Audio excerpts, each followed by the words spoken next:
It is time for your weekly breakdown on the latest in entertainment, sports, pop culture, and all things Milwaukee. This is Nothin But The Truth with Melanie Ricks. Now streaming on 1017 The Truth YouTube with the witty banter, latest trends on social media, and hottest celebrity topics, here is Melanie Ricks. What's up, y'all? Hello, and welcome to another show. It's Nothin But The Truth with Melanie Ricks. My name is Mel in Stu with the Jason Smith. Hi, Jason Smith. How are you? What's up, Mel? Another week. Another time to go get it. It is another time to go get it. But something I've been thinking about going and getting is the understanding of cultural appreciation versus cultural appropriation. I feel like nowadays, so much of what we see, what we consume, there's so much that's like threaded into like Black culture, or do we want to say that Black culture is threaded into so much of what we see and consume? I don't know, but I think a lot of what people are interested in, a lot like, okay, for example, a lot of the trends that you see on TikTok, a lot of the, sayings that we see, a lot of the clothes that we wear, a lot of the body types that are popular. I feel like most, if not all of those things are things that have been popularized within Black culture for years upon years upon years. And it takes certain individuals, let's say Kim Kardashian. The reason why I say her is because she's so racially ambiguous, the way she looks, that I think a lot of people can relate to her in a weird way. When you say cultural appropriation, that's the first person I think I know. But that's why I want to get into it. So today's show, it's going to be about what the difference is between those two and how do we draw the line, if it's possible to draw the line. So before we get into it, Jason, looked up the definition, what the difference is. And cultural appreciation, for those who don't know, it involves learning about and respecting another culture, whereas cultural appropriation involves taking aspects of a culture without permission or cultural context. But that's my first, gripe about it, because I'll just be honest, Jason. I actually don't like the term cultural appropriation. I don't, and I want to get into it more. Because whose permission are you asking? Do you have to ask the whole cult? Do you got to call everybody? Genuinely, I want to know. And, I am the type of person, I think, where I'm like, listen, if I inspire you, dope. I've just always been that way. And, I've never been possessive, as in, this is only for us, so nobody else. Because I have always, viewed, for example, like dreadlocks, or, when people get braids and they're not Black, I view it as, we did that. We made everybody want that. But there are so many people within Black culture that do not like that. But I'm on the side of I don't mind. I don't mind at all, because I look at it as that's us doing something. You know what I mean? And I don't even just mean doing something we'll take breadcrumbs. I don't mean it like that. I'm saying that's us setting the tone. That's us creating what the culture looks like.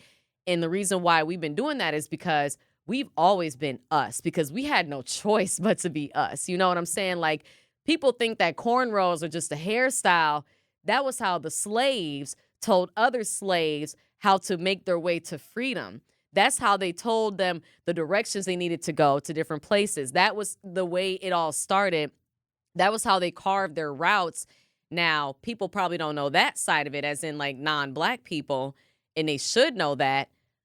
But because we are so far removed from the origin of where cornrows come from, do you think that it's still necessary for people to understand the history behind it in order to wear it themselves? So that's a question for y'all in the comments. Do you think people need to understand the historical relevance about some of these trends? I don't even want to call it trends, because that's simplifying it. I don't even know it's really aspects. Culture. It's culture. But do they need to understand the history behind it in order for them to be able to wear it themselves or do it themselves? Let us know in the comments. But what do you think, Jason? I think that is the problem. So, there is no problem with them putting on, like, wearing cornrows. Okay. I think that most people have the problem with the fact that you don't even know why you wearing the cornrows, where they come from, and do you even acknowledge that it's Black culture, or are you just doing it? Do they need to acknowledge, and if so, what does that acknowledgement look like? So like, shouting out, that is tough, because it'd be tough to come out and just shout out Black people and be like, but some type of acknowledgement, acknowledging the fact that this comes from Black culture, which is tough, because I mean, nobody in America it's very tough for other races outside of Black culture to just blatantly say, oh no, this is from Black culture. Yeah. But I think they should at least know the history of why, like with the cornrows. Mm-hmm. A lot of these white people wearing cornrows, they don't have a clue They have of no what idea. they just think it's a cool hairstyle. Yeah. But I think Black people get a little bit frustrated because it's like, bro, do you understand the significance of that? Do you know why we had to do that? And you Right. out here just strolling out like it's just a cool hairstyle, Right. when this is where my people needed to be free. Yeah. So I think it's just like Black people looking at people who take our culture as they taking our stuff for granted. They taking it for granted, and they not fully recognizing what we had to go through in order to get to where we are right now. But do we take it for granted as well? Because just because you and I know the history. Most Black people have no clue either. So when you think about it, Jason, who is that on? I think it's on our educators, but not even just the educators. I think it's the system, because I mean, how many different teachers have wanted to teach certain courses or certain aspects of history and aren't literally are not allowed to. I'm looking at you, Florida. But like for real, like they're literally not allowed to teach certain things. Like I learned about the same 5 Black historical figures my entire life, and it was the same story every single year. I'm like, I'm in 10th grade. I've been learning about this since 3rd grade. Like, teach me something new. And now, granted, the world has changed so much since you and I, even since you were in high school, but like especially since I was. And so I'd like to imagine that the curriculum has expanded. But genuinely, you say that people need to understand the history. Who do they learn it from?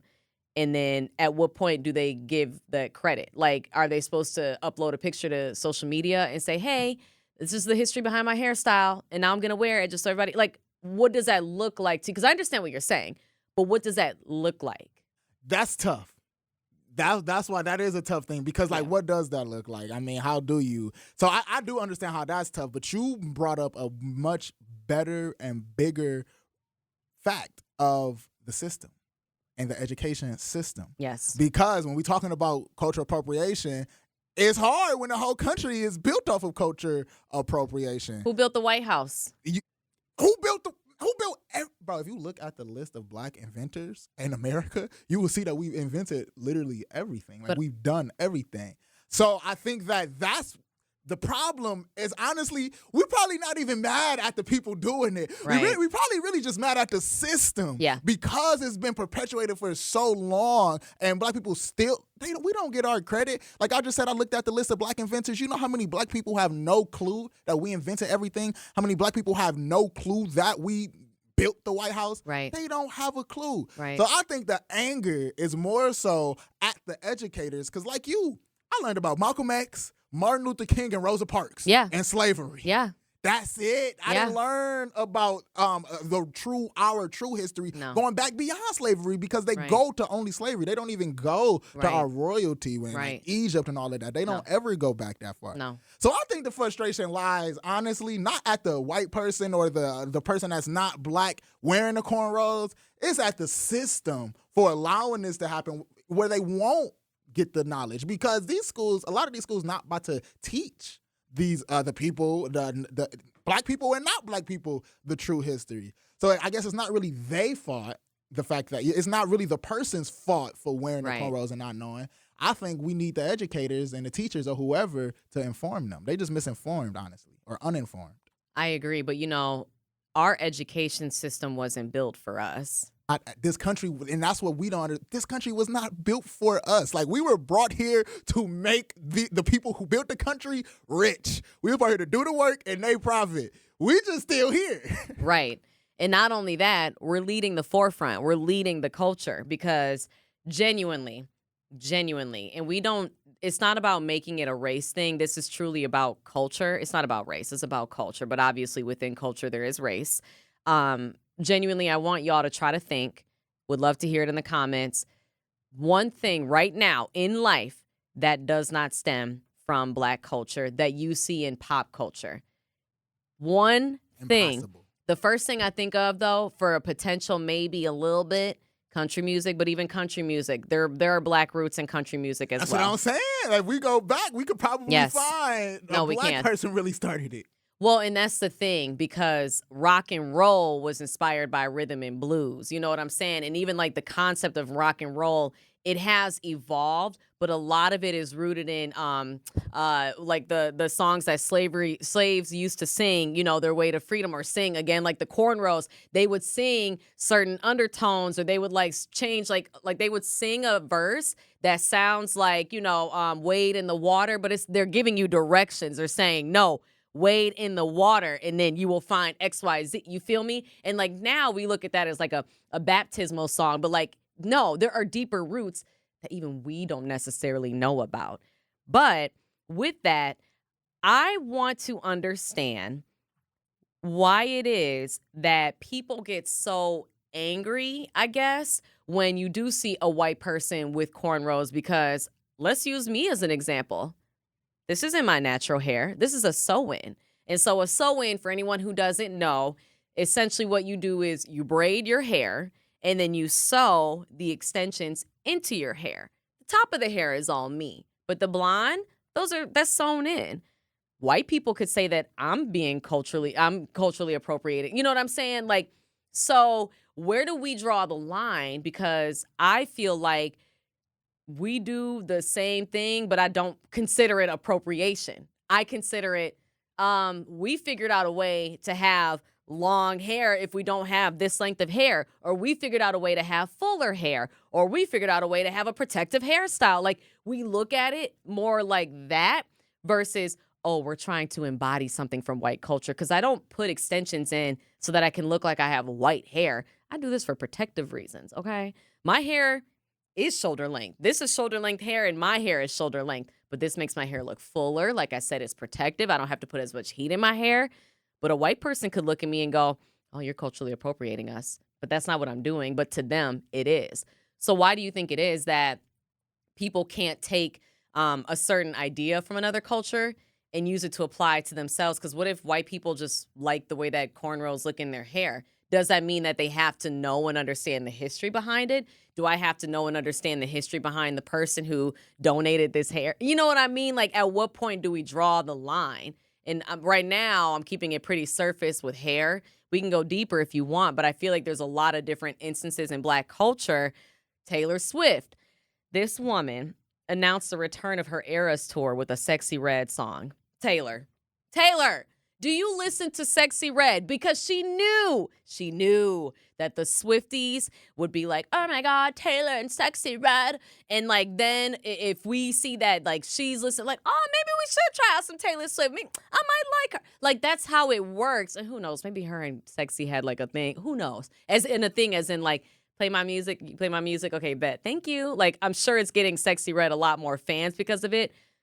But Taylor, were you doing that to get more Black fans? That's what one could think. And is that her culturally appropriating hip hop music in order to get people to come to her Eras tour? Right now, I'm just fishing, but like, that's really what people think about when you see certain people from one culture kind of like dipping their toe into another culture. So where do we draw the line? I get all those points. Okay. So the first one I don't think the hair is like surface level, because I think that analogy is perfect, because I think hair, especially in our community, is very important. Like, Yes. it's significant. Yes. I think the difference is just the historical roots. Okay. So like, if you're looking at a white person with long blonde hair, Yeah. I mean, not that I know of, it's not really nothing behind it. But when you're looking at the cornrows, we can obviously trace that back to, like you saying, listen, we were trying to find our way to freedom. Right. So I think it's just the fact that, honestly, it's probably just Black trauma of us still feeling Black trauma, and we just so mad still from dating back to back then. So we still just venting out our frustrations like, no, that's ours. Like, you already brought us here, took everything, and now we here and we making this, and now you're trying to take our style too? Right. Like, so I think it's honestly just frustration with that. And with the Taylor Swift and Sexy Red, I think I can see why people, because I definitely know people who would say that's cultural appropriation. I don't even look at that. I look at that as business. I'm not gonna lie to you. I agree. With that, That was a Thank you. That's like Yeah. a good Yeah. handshake. Yeah. That's Yeah. like, because I Yeah. think Jay-Z and Beyonce kind of did the same thing. Now, I think it's real love, Yeah. obviously. Yeah. But come on, bro. Jay-Z knew what he was doing when he married Beyonce, and Beyonce knew what she was doing. They both give each other that credibility. Yes. Yes. So that, I think, is just business. Right. No, I couldn't agree more with you. But now the question is, who gets to decide what's culturally appropriate? You feel me? Because, oh my gosh, Morgan Wallen, that's his name. Country sing. Oh, yeah, I remember, bro. I remember the controversy. Let me talk to y'all real quick about Morgan Wallen, because I'm going to tell y'all right now, I hate to say it, Jason. I'm going to keep it a buck. This man, if I Googled him, by the way, and he has a mohawk and a mustache, so that in and of itself. But this man had a whole controversy where he was drunk one night and he was saying the N-word and dropping all types of F-bombs, and people were trying to cancel him. And then what did he up and do? This man is doing a festival called Sand in My Boots, featuring T-Pain and Wiz Khalifa and Moneybagg Yo and 2 Chainz and Big X the Plug, which that's funny. But like, I'm sorry, sir. What? And he released a country song featuring, I forget who it was, but it was actually a really good song. And I'm like, dang it, Morgan Wallen, I don't want to like you and I don't like you, but I love your music because he has some great, I don't like country music. That man has some great music. And I don't listen to Morgan Wallen, but like, if I'm listening to the radio and a song of his, like, I'll be vibing and then I'll Shazam it and I'm like, this is Morgan Wallen. And I'll turn, like, literally, Jason, that's happened a few times to me. Like, I'm not kidding. Like, he has great music. I can say that. I can separate him from what he did for a second. Now let's go back to what he did. He knew what he did was wrong. I still have canceled him in my mind because now we know who you are, Morgan. Now we know who you are when you drink. Now we know who you are when you think there aren't cameras on you, when you think that you're just with your friends. That's who you are. But look at all of this damage control he's now trying to do years later. Is it cultural appropriation for him to be saying the N-word and saying it in such a demeaning manner, and then to turn around and make these country hip-hop songs with black artists and do festivals with them? Like, what are you doing? Are you trying to get black culture on your side? Are you trying to say, like, nah, I'm down with black culture? Like, what is he doing? And that's where I would actually question the motive, because I think that's business too. But is it appropriation in him, a country star who had never made a hip-hop record in his life? Is he appropriating black music, black culture, by making said hip-hop country record? Because normally I wouldn't say that. Normally I would say, oh, it's fine. He's just dipping and dabbling. Taylor does it all the time, isn't Taylor Swift? But for him, I feel it's different. So how do you feel about that? I think it's way different. Yeah. So I think those two different situations, because like Taylor Swift, ain't nothing came out with Taylor Swift being racist. No. You feel what I'm saying? Like, No. for all we know, Taylor Swift and Sexy Red really friends. Right. Really cool. Morgan Wallen, on the other hand, we know what he did. It's too much personal stuff connected to it. Like, Right. we know it's too much of a background, a personal background with it. So Right. we know how this, like you said, the alcohol, listen, they say alcohol is the truth serum. Yep. So we know, and then I remember I watched some interview. He was talking about he didn't understand the significance of the word. And bro, I'm not white, so I have no clue. But it's hard for me to believe that, bro, you living in America and you spewing out the word the way he was spewing out the word. It's man, like, so it's no way you don't understand what that word means or what that word signifies. So I think on his case, like you said, that's damage control. That's more so him looking at the scene, scoping out the scene, and like, okay, if I align myself with these black artists, these people can't call me racist anymore. Right. Taylor Swift ain't looking to not be called racist. No. Taylor Swift just looking to gain more fans. And in turn, Yeah. what's she doing for Sexy Red? I love it. That is the biggest pop star Love in it. the world. Yes. Co-signing Yes. Sexy Red, somebody Yes. who a lot of people throw to the side. Yes. So I like that. I'm I not do gonna lie. too. The Morgan Wallen, I ain't Yeah. feeling.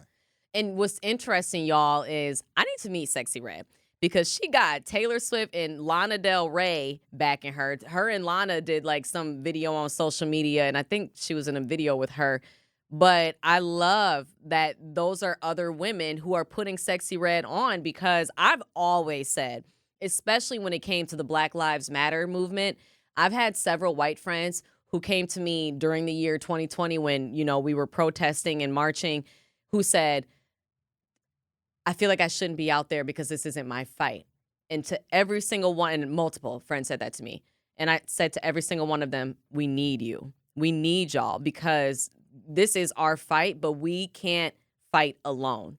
We need white culture. We need Hispanic culture, Asian. We need every culture because we are all in this together. This is about unity. This is about us coming together and understanding that we should have equal rights. We should not be mistreated just because of our skin color, because of our culture, because of our background. And if you don't fight alongside us, all we're doing is fighting for ourselves, and we don't have others fighting for and with us. And that's what we need. Just like we would fight for people. I know we would because we understand the struggle. We understand the suffering. And it's like for somebody who to come from the culture that, I mean, historically hasn't struggled, has historically been the master to the slaves, has historically been the ones to set the tone and set the rules and do this, that, and the other. We need y'all to be a part of that. So I agree with you. I think that where the Sexy Red, Taylor Swift, Lana Del Rey conversation comes into play, I couldn't agree more. However, there are people who look at it like, what is Taylor Swift doing? But I love the point that you made. She is putting Sexy Red on, and that is a beautiful thing to see. That's women empowerment. The platform is crazy. And like you were saying, we can't it's 13% of us here in America. Wow. So 13 compared to the 70%, you know what I'm saying? Like Wow. we need help. We can't do it alone. But I also want to talk about some other areas in which Black culture has influenced, let's just say America, but really the world. So basketball. I know that basketball was not created by a Black man, but it was highly popularized by Black players. A lot of what goes into basketball and football, really, those two sports in particular, the athleticism that you need to have, us Black people, we naturally have. And I know that a lot of people say that similar to trauma, it's like a generational thing that's been passed on where like, because we did have to quite literally get it out the mud, because we did have to work in our bare feet and we did have to sweat all day long and do this, that, and the other. They say that a lot of that has been passed on to us because we already like almost have that programmed in our DNA to just be athletically gifted because we did have to be athletic in those days. You did, if you really think about it, like the long hot days before there was air conditioning, before there was electricity and fans and all that, like you had to have some sort of athleticism in order to survive, in order to do those things that were asked of you. And so like when it comes to certain sports like basketball and football, they're predominantly Black for a reason. But I want to go deeper than just the sport itself. How do you feel? We're going to go there, Jason. When you see a white basketball player with a certain type of swag, I mean, Dante DiVincenzo. Let's talk about the ragu, the one who drips swagoo. We love Dante. He used to play for the Bucks, played for the Knicks, and now is playing for the Timberwolves with the Sacramento Kings in the mix. But the point is, he is someone who people have, from what I've seen, even back in his Villanova days, they gave him a pass, if you will, because they said he's just swaggy. That's Dante. That's Tay. If you know him personally, you know that he goes by Tay, and he just has a sort of like swagger about him. The way he talks, his mannerisms. Tyler Hero, he's another great example of that. But a lot of people say those are examples of NBA players where if they didn't play basketball, if they weren't surrounded by Black culture, they probably wouldn't be that way. They're heavily influenced by it. But those are also the same types of characters that get a pass because they are so immersed in Black culture. How do you feel about that? Like when you have that white friend who hangs out with all Black friends and they start adapting certain things, like, is that okay? Is that appreciation or is that appropriation? That's where I feel like the line gets so gray and murky. What do you think? The line does, it get thin without question, but I'll give them a pass. I'm not going to lie to you. You I would do. give I'll give Tay. Tay. I give Tay and I give Ty. It's crazy because Jay Gentry, Tyler Hero, Yeah. best friends. Really? Best friends. They played out Window together, all of that. Like Makes best sense. to Makes this day. sense. But yeah, I give them a pass because when you are, like you say, basketball, it's Black. Like if you growing up, especially if you in the AAU scene, bro, you surrounded by black people all day, every day, especially when you somebody like Tyler Hero and you an NBA player. Yes. You constantly playing basketball with black people. Yeah. So that's different because you just, I guess, adapting, but also you just soaking in so much, especially as in your formative years when you a kid. Right. Like, you're soaking, that's all you know. True. So if I see so for example, if a white dude is growing up in an all-black neighborhood and all-black community and that's all he's seeing and that's all he with, you go adapt to your environment. Like, that's just what it is. Okay. The problem is when somebody who ain't in black culture at all. Right. You ain't or you purposely, forcefully put yourself into black culture to try to bite off our style and bite off our ideas. I think that's the problem. That's why people looking at Kim Kardashian and like, hold on. Yeah. You are a rich white girl with a lawyer dad and all of that. How in the world did this happen? How did you turn de facto black? Right. What happened? That's different than a person who is growing up around the culture and just soaking it in. Because there's some black people who grow up in all white cultures, and then you would see them and you would be like, oh, that person acts white. Well, I mean, they just grew up around all white people, so that's what they adapted to. You bring a good point up because I know firsthand, not only did I go to an all-white school, and I definitely code switched because it was a survival method almost for me. Growing up, unfortunately, we weren't given the space because, this was the 90s. We weren't given the space to just be ourselves when we were in a room full of people that didn't look like us. It wasn't like that. Like, it's so easy in hindsight to say, oh, just be you. It wasn't like that. Like, you felt like you had to adapt. And those who didn't usually ended up being uncomfortable. And some people are okay with being uncomfortable. I wasn't. So I very much code switched and I did the thing. But that being said, I also, and it makes me sad, I see little black girls who grow up, like, even in the North Shore area, I've seen them literally grow up and they go to college and they pledge sororities and they still are surrounded only by white women. As in, like, little black girls who happen to be in white school, like primarily white school districts, grow up in the same type of circles and end up going to college and continue those circles. And that's where I have an issue because I feel like it's so important to be able to identify with your own culture and to meet other people from your own culture, because it's like, do you even know who you are if you don't? But then it's like, is it unfair for me to say because it's all she knows. It's all they know. But I know several little black girls that, like I said, have gone through it and still that's all I see them surrounded by. And I'm just like, man, what a huge, like, I don't know, like you're doing yourself a disservice almost, because I think it's so important. Like, as important as it is to be like, I'm going to call it culturally fluid. In that, I mean, like, being able to adapt to different cultures, being able to take influence from other cultures and give influence, etc. Like, I think it's important to do those things, which never heard that term. I don't know if that's the right definition. I'm just making it up on the spot. But as important as that is, I also think it's important to be able to identify with your culture and where you come from and your roots so that you can understand who you are on a deeper level.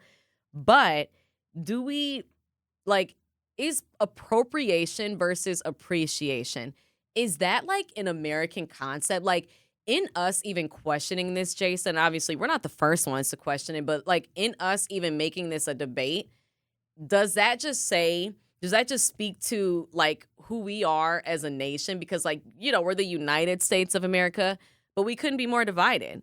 And the fact that we even take offense to people biting from our culture, that doesn't sit well with me because I don't know. I'm the type where I just look at it as such a positive. I look at it as such a like, yeah, we did that. The only time I don't like it, I'll use TikTok as an example, is when there are a lot of white TikTokers who would do dances and then not credit the black create. That I don't like, but that a lot of people have learned from in hindsight.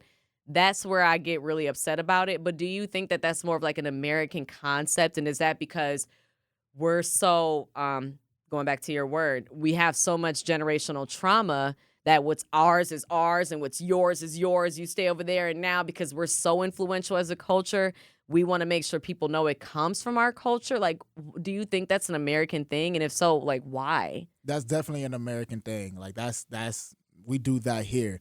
And it stemmed back to civil rights. It stemmed back to all of that. Like, think about the Right. music Right. labels, how the black artists were coming in, making the music and not seeing a dime of it because the publishing companies were making all of the money. Right. Like, it wasn't until Michael Jackson bought Sony Publishing where he gave black artists their Right. masters back, and then he kept all the white artists, all they masters. I So didn't it know that. wasn't until he did that black artists like Lil Richard and like other artists like that Yeah. got their stuff. So yeah, it go back to just the generational trauma of us being paranoid, in all honesty, and you just get sick of it. Like you said, when you talk about the TikTokers not crediting the black artists, we can take that back to Elvis not crediting the black artists who he took them songs Big from. Mama Thornton. So it's just, it all come full circle, and we are still stemming from that trauma back then, and we just haven't got Right. over it. Interesting. So one example that I thought of before, and I just was reminded, Alabama Barker.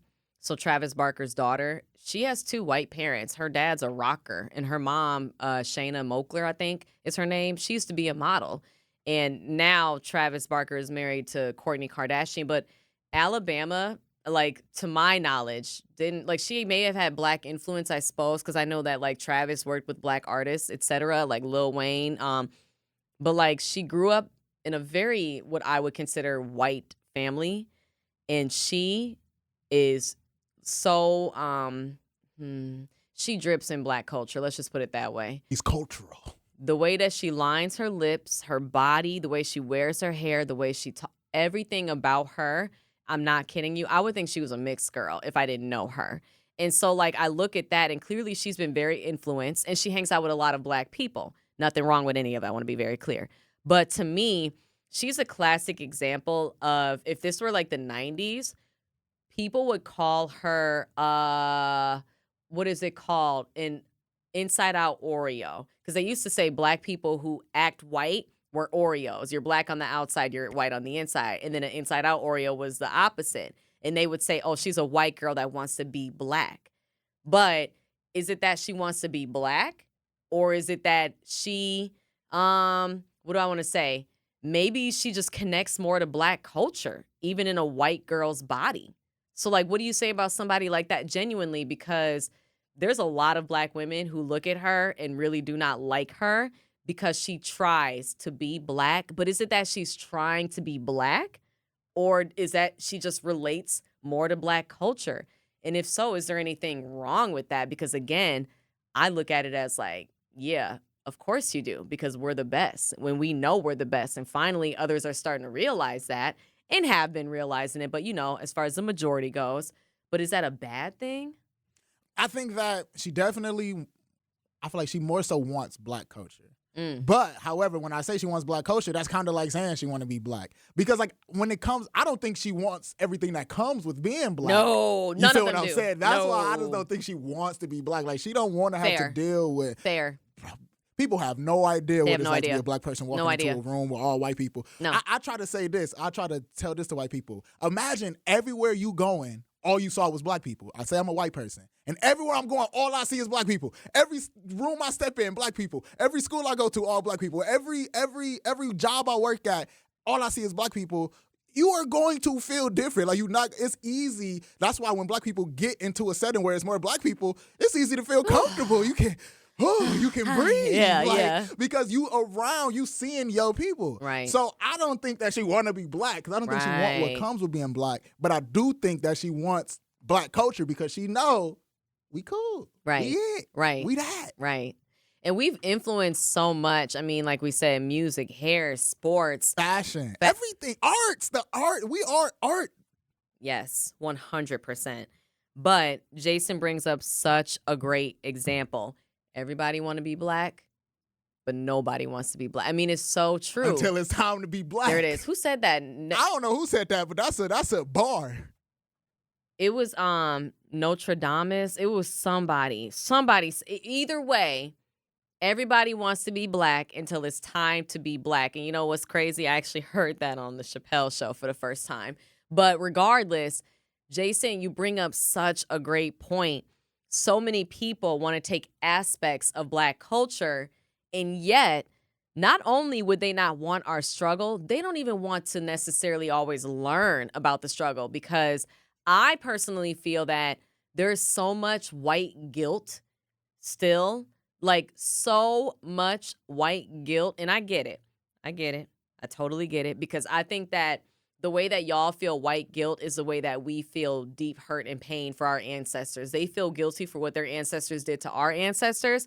And we feel, not, I don't want to say guilty, but we feel sad and depressed and angry for what our ancestors went through. So, like, believe it or not, we're both struggling in a sense with what historically has happened. However, the difference is y'all can right the ship. Y'all can right those wrongs, if you will, by giving us our credit, by giving us our due, by praising us, by putting us on the platforms that we belong instead of removing them and taking them away. Why are there no black NFL team owners, and yet majority of the NFL is black? Michael Jordan not even an NBA owner no more, majority owner. So I don't even know if the NBA has a black majority owner anymore.